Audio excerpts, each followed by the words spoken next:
Beth? Obviously another late defeat against 5 goals we conceded after the 90th minute this season in the Premier League, and all of those games have ended in drop points. So how frustrating to do that again today? Yeah, frustrating, of course, because conceding a goal is always frustrating, but especially if there's no time left to come back into the game. But I think it's safe to say that they could have scored the 3-2 also a little bit earlier. What I mean with that, I think after we scored the 2-2, we were still trying, but I think it's safe to say that a few players of ours ran out of energy. And I cannot even criticize them for that, because 2 days ago we had to play an away game in Europe. We're the only team that played Champions League that has 2 days in between this time. After an away game, another away game against one of the most intense teams in the league.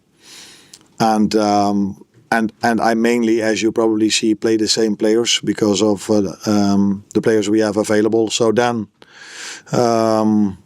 what should not have happened is that you have to win it in the end, because that's then more difficult, and that's what you saw in the last 10 minutes. I think for the rest of the game, it was completely different. I think there we dominated the game. Son? Clearly, it was those 7 minutes where you give away those 2 goals sort of undermines everything. Yeah. You don't expect that from Van Dijk. He's had a great career, but these things seem to happen. No, I don't think it's completely fair to Virgil to blame him for the first goal, because I think you could see throughout the game how much impact the wind had on certain balls. There was, I don't exactly know, but in the end of the game, Virgil hit a long ball towards Mo, and I was expecting it to go to the goalkeeper, but all of a sudden it fell to Mo. He wasn't the only one who had once in a while struggled with the wind. Your other question was? Just defensively, it was... Oh no, that was the only 7 minutes. Now, I agree with you, but that's not the first time this season that it's only been 7 minutes where I wouldn't even say we were struggling, but where the other team was part of the game as well. And in those 7 minutes we conceded 2. Of course, the second one was when we were down to 10. Because after the first goal, Joe Gomez had to go off with an injury. He wanted to try, thought he could, but then he couldn't. And maybe that sums up our season.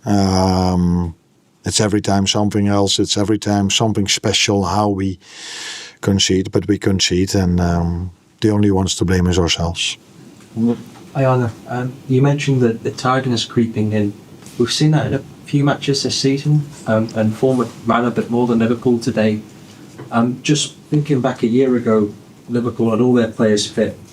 For this match in particular, everyone was fit, everyone was fresh. Do you think maybe that have you changed any training at all that means that the players are getting a bit more tired now at all? Or what explains the tiredness coming in is my question.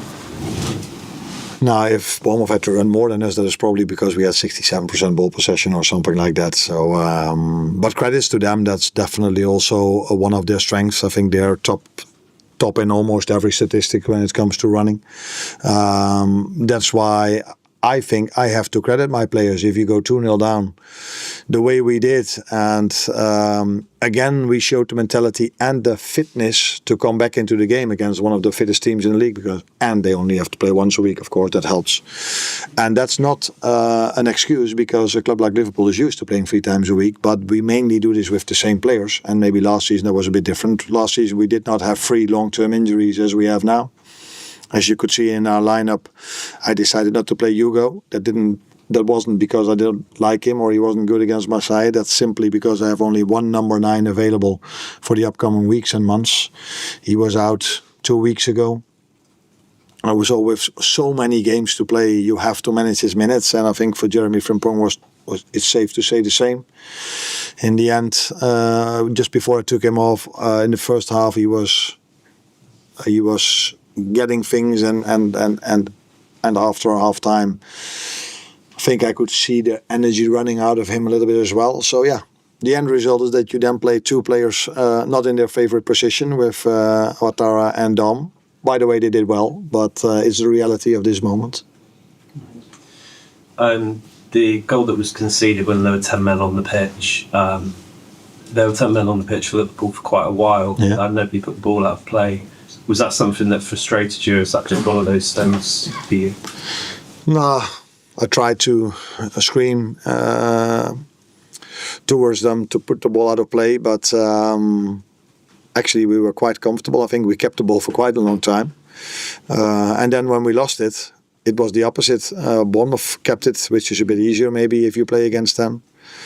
But even if you are down to 10, I think the way we conceded that goal was not specifically because we were down to 10 men. It's just a winger that is surprising our fullback in a situation where we could have done better.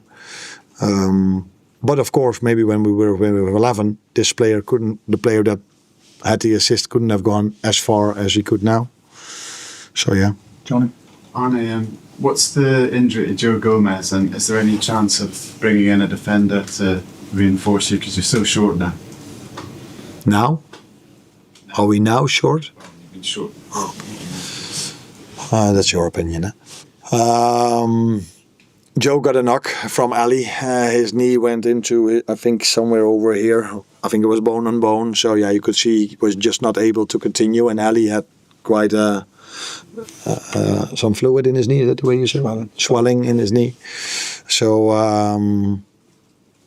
yeah, I don't know if Joe is going to train in 2 or 3 days. That's difficult for me to say. But it was clear that he couldn't go on today. Last couple of Mendo's. What's the latest on Andy Robertson? Do you think he'll still be a Liverpool player come the end of January? What do you think my answer is going to be? You? Have I ever said anything about transfers in front of this microphone? No. So my answer is always the same, and it's quite boring to always give the same answer. By the way, my press conference after the game are also constantly the same. And the answer is we don't talk about transfers in public, not as long as there's something to say. Most of us. Was Kirk as tactical, or was there an injury there as well? No, there was not an injury. And I wouldn't say it was tactical. It was obvious already before the game that it wasn't smart to play him another 90. There's a lot to be said about the players I constantly play, and I have to keep them fit. I have to manage their load. And it was yesterday when performance staff came to me and said, if we would have had an extra day, he wouldn't have trained yesterday to recover a little bit more. So then you're always in a certain risk zone. And I already had to make a substitution in the first half. So that means if you leave him on and you take him out after 60 minutes, your second substitution is left. So that's why I decided to take him off at halftime, because it was always the intention to take him off somewhere during the second half. And I did it now a little bit earlier. Thank you, John.